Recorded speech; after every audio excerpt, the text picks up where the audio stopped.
Hey, the teacher in the fifth grade was telling children that guns kill people, and people aren't really bad. Guns are bad, though. And the little boy looked up at the teacher and he said, hey, if guns kill people, then my pencil failed my last exam. And the teacher looked at him and said, hey, I'm going to expel you if you don't start seeing things my way. That more or less does describe what's going on in the classrooms today. In Wisconsin, this is good news. Wisconsin School Board recently voted to ban gay pride flags and Black Lives Matter flags because they said, you know what, this is political messaging and that ain't going to work in our school. Not like little Johnny there. So get rid of all of that nonsense. And further, we don't want any more of this pronoun business on teachers' signatures, and that has to go as well. And good for them. They're getting a lot of pushback. Of course they are, because they're doing something that the left doesn't agree with. And it's about time that our side is pushing back in Wisconsin. Congratulations and good work. California. Somebody needs to go there from Wisconsin, California. There are a bunch of nut jobs running that state, and now they're saying, hey guys, they have said it before, but now they're actually getting really engaged. They're saying all cars that have gasoline going through their veins have to get off the road here. And by 2035, and that's not that far from now. I mean, really think about that. 12 years from now, think about 6 years, 5 years from now, even now, you want to buy a new car. It's a tough thing because immediately you got visions of no more gas stations, right? What do I do with my car? How do I drive? How do I get around? People in the gas business shouldn't stay in the business. They probably don't want to. It can't be very profitable if, in fact, this happens. By 2035, we want to have net zero emissions, and that's that. And all you humanoids, who cares about you, right? It's wrong. It's totally wrong, and hopefully there'll be a new government in California before any of that kind of comes down. In Germany, I can't even talk about this stuff very long. This just makes me quiver. Wow. There's this new movement in Germany, and it's also going into other countries, and it's in America. It's called Zoophilia or something.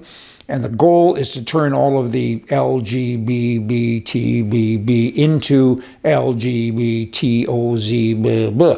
And apparently marchers now are saying we want to alter animal protection laws so people can have sex with animals. Yeah. Really, they have clubs and they have their little abbreviations and things, and they're saying, for years, because most of them are homosexual, I guess, for years we pushed this, our style of life, on everybody else, and it's worked because we have parades and we have celebrations and, support coming from everyone. And in many cities now, they have a whole month. I mean, Christmas is a day. I mean, what are we doing here? But they have a month in many cities to celebrate, to recognize homosexuality, and now they want to do it with animals. Oh boy, I mean, there's almost no words, although I do have a few, and I have a few. It's unbelievable. And then, of course, you have the prime mistake in Canada. He's weird. I mean, he meets with pedophiles and terrorists and extremists all of the time. And there's a website in Canada called True North, and they've compiled a list of all of his things, all of his people. It's worth looking at. I mean, he has a long record of hobnobbing with these individuals. They've been accused or in so many cases convicted of terrible crimes. And Trudeau, he's right in there, and particularly with the sex crimes. This is all spooky. Don't be sending him any animals. A nightclub in Sydney, Australia, recently banned patrons from staring at each other, right? You can only stare at each other if you have prior and specific verbal consent. I don't know. I guess we're all supposed to date if you're young and single online or something. I mean, a nightclub. I mean, the name of it is Club 77, and they've updated the rules because, you know what, some people just, they don't get it to our, with regards to our culture. What is the culture of a club? Particularly when men and women attend the club and they're single. What is that culture?